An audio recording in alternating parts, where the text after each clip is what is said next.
Hello friends, నేను Sowjanya. Welcome to my channel Groplants. ఇండోర్లో మొక్కలు పెంచుకునేటప్పుడు మనకి రకరకాల సందేహాలు వస్తూ ఉంటాయి కదా. నన్ను ఇన్స్టాగ్రామ్లో కానీ లేకపోతే యూట్యూబ్లో కానీ రిపీటెడ్గా ఆల్మోస్ట్ ఇవే క్వశ్చన్స్ అడుగుతూ ఉంటారు. సో అవేంటి అని అంటే, మొక్కలు ఇంట్లో పెంచుకుంటే మనకి దోమల బెడద ఉంటుందా, మెయింటెనెన్స్ చాలా ఎక్కువ ఉంటుందా, ఇండోర్ ప్లాంట్స్ అనగానే చాలా రేట్ ఎక్కువగా ఉంటాయా. సో ఇలాంటి సందేహాల్లో కొన్ని అపోహలు మాత్రమే ఉంటాయండి. సో ఆ సందేహాలు ఏంటి, ఇంకా అందులో అపోహలు ఎంత, అందులో నిజం ఎంత ఉంది అనేది మనము క్లియర్గా చూసేద్దాం ఈరోజు. సో చూసేద్దామా. ఇండోర్లో మొక్కలు పెంచుకుంటే దోమల బెడద ఎక్కువగా ఉంటుందా అనేది. ఇండోర్లో మొక్కలు పెంచుకోవడం వల్ల నేనైతే దోమల బెడద ఎప్పుడు కూడా ఫేస్ చేయలేదండి. కానీ కొన్నిసార్లు మనం తీసుకోవాల్సిన జాగ్రత్తలు ఏంటి అని అంటే, మనం వాటరింగ్ చేశాక బయట పాట్లో వచ్చి వాటర్ ఆగినా కానీ, కింద మనము ప్లేట్ పెడతాం కదండి డ్రైనేజ్ కోసము, వాటర్ ఎక్సెస్ వాటర్ అనేవి ప్లేట్లో పడేలాగా. సో ఆ ప్లేట్ని మనం ఇమ్మీడియట్గా క్లియర్ ఆఫ్ చేసేయాలి. అలా చేయకుండా అందులో వాటర్ స్టాగ్నెంట్గా ఉన్నా, ఈ బయట ఉన్న పాట్లో వాటర్ స్టాగ్నెంట్గా ఉన్నా, అలాంటప్పుడు దోమలు తయారయ్యే అవకాశం ఉంటుంది.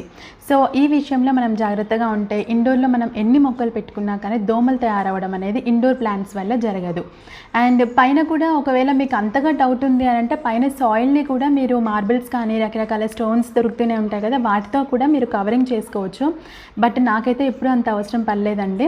నేను పైన మార్బుల్తో కవరింగ్ చేయడం కానీ అలాంటిది చేయను. బట్ వాటరింగ్ చేసినప్పుడు మాత్రం ఎక్స్టర్నల్ పాట్ని తీసేసి వాటరింగ్ చేస్తూ ఉంటాను. అండ్ కంప్లీట్గా డ్రై అయ్యాకనే నేను ఎక్స్ట్రా బయట ఉన్న కవర్ పాట్లో నేను ప్లాంట్ని ప్లేస్ చేస్తూ ఉంటాను. సో ఇలాంటి జాగ్రత్తలు తీసుకున్నట్లయితే కనుక అసలు దోమల బెడద అనేది ఉండదు. అండ్ నేను ఒకటి మస్కిటోస్ గురించి నేను స్పెషల్గా వీడియోస్ చేశానండి. అందులో నేను క్లియర్గా ఎక్స్ప్లెయిన్ చేశాను. మనకి మస్కిటో రిపెలెంట్ ప్లాంట్స్ కూడా దొరుకుతాయి. సో ఆ మస్కిటో రిపెలెంట్ ప్లాంట్స్ కూడా తెచ్చిపెట్టుకున్నా కానీ మనకి దోమల ఇండోర్ ప్లాంట్స్ వల్ల రావడం కాదు, ఇండోర్ ప్లాంట్స్ వల్ల దోమలు అనేవి దూరం అవడం కూడా జరుగుతుంది.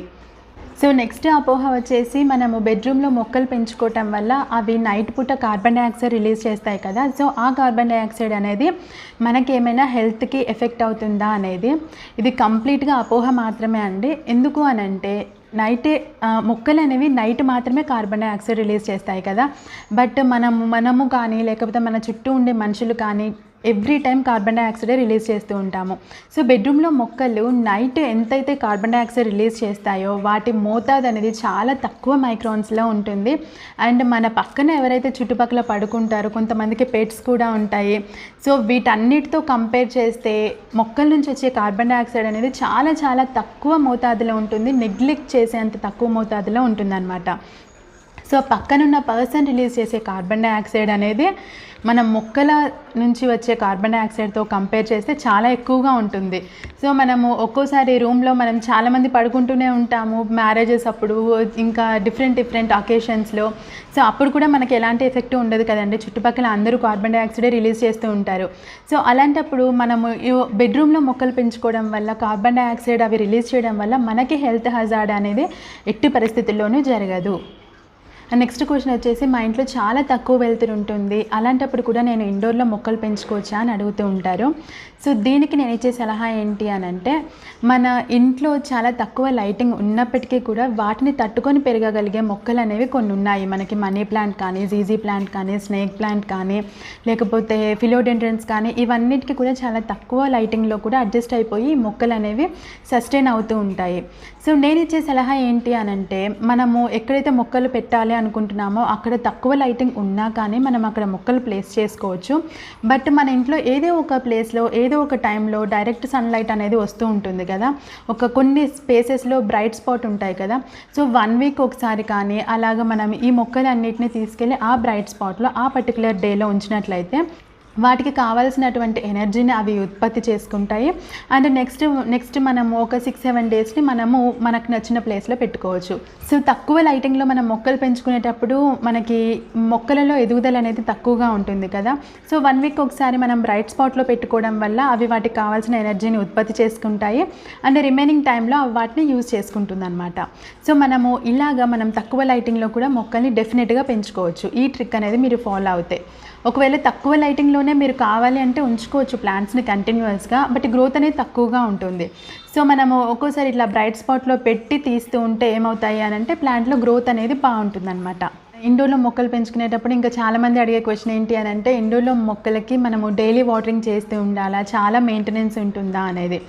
యాక్చువల్‌గా చాలా ప్లాంట్స్ ఇండోర్‌లో పెంచుకునేవి వాటికైతే చాలా తక్కువ మెయింటెనెన్స్‌తో మనకి వెళ్ళిపోతూ ఉంటుందండి. తక్కువ మెయింటెనెన్స్ అనంటే మనకి ఎలా చెప్పుకోవచ్చు అనంటే మనము వాటరింగ్ అనేది రెగ్యులర్‌గా చేయకపోయినా కొంతవరకు తట్టుకోవడం కానీ, లేకపోతే ఫెర్టిలైజేషన్ అనేది రెగ్యులర్‌గా చేయకపోయినా తట్టుకునే కెపాసిటీ కానీ, ఇంకా నెక్స్ట్ వచ్చేసి మనము ఎలాంటి ప్లేస్‌లో పెట్టినా కానీ అవి తట్టుకొని పెరిగే కెపాసిటీ ఉండే ప్లాంట్స్‌ని మనం లో మెయింటెనెన్స్ ప్లాంట్స్ అని చెప్పుకోవచ్చు.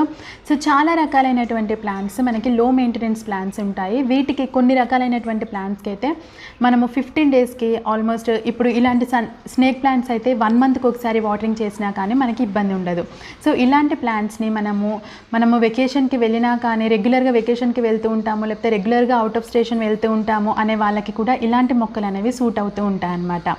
సో మనకి చాలా తక్కువ మెయింటెనెన్స్లో కూడా హ్యాపీగా ఇండోర్లో పెరిగే మొక్కలు ఉంటాయండి. నేను దాని మీద స్పెషల్గా ఒక వీడియో కూడా చేశాను, మీరు అది చూడొచ్చు. ఆ లింక్ నేను డిస్క్రిప్షన్లో యాడ్ చేస్తాను. సో ఇండోర్ ప్లాంట్స్ అనగానే ప్రతి ఒక్క మొక్కకి మెయింటెనెన్స్ అనేది ఉండదండి. కొన్ని మొక్కలకి తక్కువ మెయింటెనెన్స్తో కూడా హ్యాపీగా పెరిగే ప్లాంట్స్ ఉంటాయి. సో వాటిని మనం చూస్ చేసుకోవచ్చు మన దగ్గర టైం తక్కువగా ఉంది అని అనుకుంటే. సో నెక్స్ట్ క్వశ్చన్ వచ్చేసి ఇండోర్ ప్లాంట్స్ అనగానే కాస్ట్లీ ఉంటాయా అనేసి. అన్ని ఇండోర్ ప్లాంట్స్ కాస్ట్లీ ఉండవండి. మనకి ఈ మనీ ప్లాంట్ కానీ, లేకపోతే బ్యాంబూ పాము, అరేక పాము, ఇంకా డిఫరెంట్ టైప్ ఆఫ్ ఫిలోడెండ్రన్స్, ఇవన్నీ ప్లాంట్స్ అనేవి మనకి చాలా తక్కువ రేట్లోనే దొరుకుతూ ఉంటాయి అండ్ ఆల్మోస్ట్ అన్ని నర్సరీస్లో ఉంటాయి. ఇవన్నీ కూడా ఇండోర్లో పెరుగుతూ ఉంటాయి. సో మనము ఫస్ట్ స్టార్ట్ చేస్తున్నాము అని అనుకున్నప్పుడు ఇలాగ తక్కువ రేట్లో దొరికే ప్లాంట్స్తో స్టార్ట్ చేసి మీకు కాన్ఫిడెన్స్ వచ్చాక, ఎక్స్పర్టైజ్ పెరిగింది, మీరు బాగా పెంచగలరు అనుకున్నప్పుడు మీరు కొంత కాస్ట్లీ ప్లాంట్స్కి వెళ్ళచ్చు.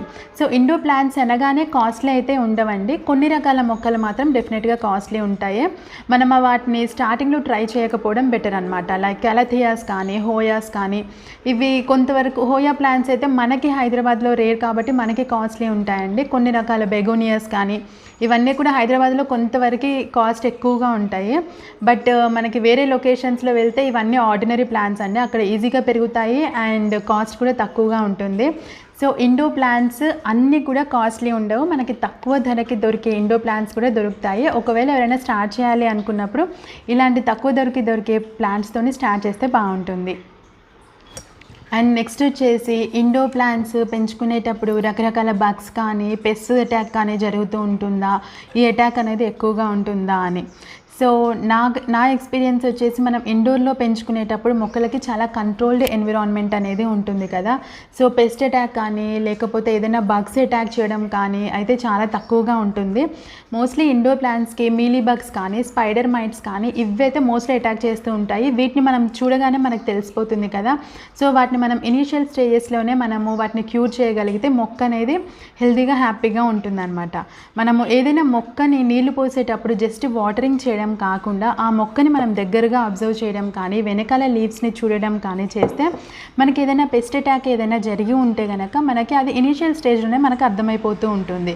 సో మనము మొక్కలకి నీళ్లు పోసేటప్పుడు డెఫినెట్గా మొక్కల్ని అబ్జర్వ్ చేయడము అనేది కూడా చాలా ఇంపార్టెంట్ విషయం అండి. సో అదండి ఈరోజటి వీడియో. ఇండోర్లో మొక్కలు పెంచడం వల్ల నాకైతే ఎలాంటి నష్టమో కనిపించట్లేదండి. ఇలాంటి చిన్న చిన్న డౌట్స్ మీకు ఇంకా ఏమైనా వస్తే కనుక మీరు కమెంట్ సెక్షన్లో అడగచ్చు, ఇన్స్టాగ్రామ్లో కూడా మీరు పోస్ట్ చేయొచ్చు. సో ఇలా ఇండోర్ ప్లాంట్స్ పెంచుకోవటం వల్ల మనకి చుట్టూ ఉన్న వాతావరణంలో కలుషితం అనేది తగ్గడమే కాకుండా కళ్ళకి కూడా చాలా ఆహ్లాదకరంగా ఉంటుంది. అండ్ నేనైతే ఇండోర్లో మొక్కలు పెంచుకొని చాలా ఎంజాయ్ చేస్తూ ఉంటాను. మీరు కూడా ఎంజాయ్ చేయాలి అని నేను కోరుకుంటున్నాను. సో ఈ వీడియో మీకు నచ్చింది, హెల్ప్ అవుతుంది అని నేను అనుకుంటున్నాను. ఈ వీడియో కనుక మీకు నచ్చినట్లయితే లైక్ చేయండి, షేర్ చేయండి and please subscribe to my channel Groplants. Thank you.